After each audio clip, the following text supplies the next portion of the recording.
Hello বন্ধুরা, চলে এলাম নতুন একটা ব্লগ নিয়ে।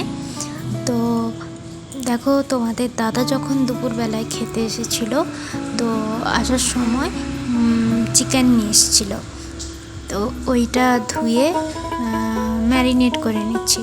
ওই সামান্য লঙ্কার গুঁড়ো, হলুদের গুঁড়ো, লবণ দিয়ে ম্যারিনেট করে রেখে দিচ্ছি। অনেক দিন থেকে যে মাংস খাওয়া হয়েছিল না, তো তাই আজকে খাবে বলছিল, তাই নিয়ে এসেছিল। আর বৃষ্টিও পড়ছিল, বেশ ভালোই বৃষ্টি হয়েছে। ঠান্ডা ঠান্ডা ওয়েদার ছিল, ভালো লাগছিল বেশ। আর মাংস নিয়েছে, ঠান্ডা ঠান্ডা ওয়েদার, ভালোই তো লাগবে, তাই না? আর এখানে মাংসের দামটাও ইদানিং বেড়েছে। তো এই 350 না 300 এরকম করে হয়ে গেছে। তো মাংসটা তো ম্যারিনেট করে রেখে দিয়েছি। তো এবার মাংসের জন্য পেঁয়াজ, আদা, রসুন, টমেটো এবং আলু এটা কেটে নিচ্ছি।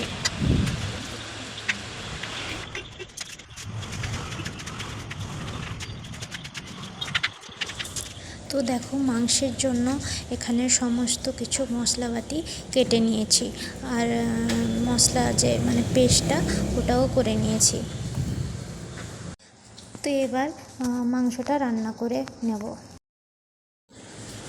তো দেখো, এখানে কড়াইতে আমি তেলটা দিয়ে দিয়েছি। তেলটা গরম হয়ে গেছে এবং শুকনো লঙ্কা, তেজপাতা আর 2টো এলাচ আর অল্প জিরা দিয়ে দিলাম। এবার পেঁয়াজ আর টমেটোটাও দিয়ে দিয়েছি।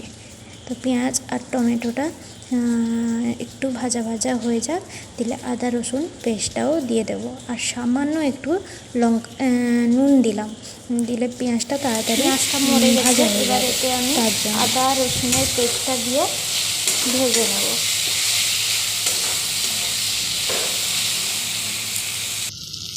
তো দেখো, এখানে আমার পেঁয়াজটা ভাজা হয়ে গেছে আর আদা রসুন পেস্টটাও। এবার লঙ্কা গুঁড়া, হলুদ গুঁড়া, স্বাদ মতো লবণ, অল্প জল দিয়ে মশলাটাকে কষে নেব। যতক্ষণ না মশলা থেকে তেল ছাড়ছে, ততক্ষণ হালকা আঁচে মশলাটাকে ভালো করে কষে নেব।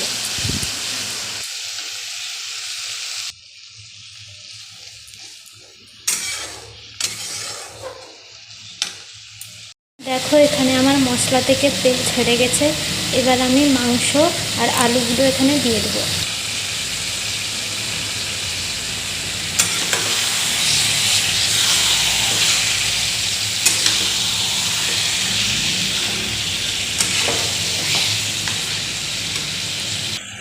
মাংসটা দিয়ে দিয়েছি, এবার আমি কেটে রাখা আলুগুলো এখানে দিয়ে দেবো। তো এখানে আলু আর মাংস আর একটা গোটা রসুনও দিয়েছি। দেখো, তোমাদের দাদা গোটা রসুন মাংস খেতে ভালোবাসে, তাই। তো এগুলোকে ভালো করে আমি কষিয়ে নেব। দেখো, মাংসটা এখানে আমার কষা হয়ে গেছে। এবার আমি জল দিয়ে দেবো।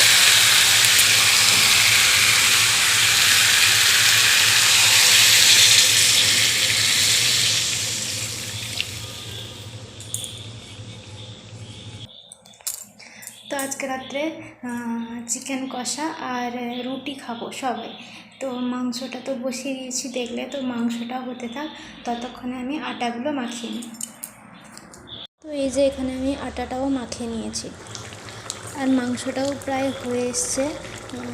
আর আর কয়েকটা সময় লাগবে, তারপরেই হয়ে যাবে। তো এদিকে আমি লেচিগুলো কেটে নিয়েছি, এবার আমি বেলে নেব। তো এদিকে আমার মাংসটাও রেডি হয়ে গেছে। দেখেছো মাংসের কালারটা কীরকম এসছে? ঠিক আছে, এবার আমি মাংসটা নামিয়ে নিই। তো দেখো বন্ধুরা, আমার এখানে রুটি করাও কমপ্লিট হয়ে গেছে। ভিডিওটা এই পর্যন্ত। তো তোমাদের ভিডিওটা কেমন লাগলো তোমরা কমেন্ট করে জানিও। আর ভালো লাগলে পেজটাকে ফলো করে দিও। আর কে কোথা থেকে দেখছো সেটাও কমেন্টে জানিও। দেখা হচ্ছে নেক্সট ব্লগে। সবাই সুস্থ থেকো, ভালো থেকো, টাটা।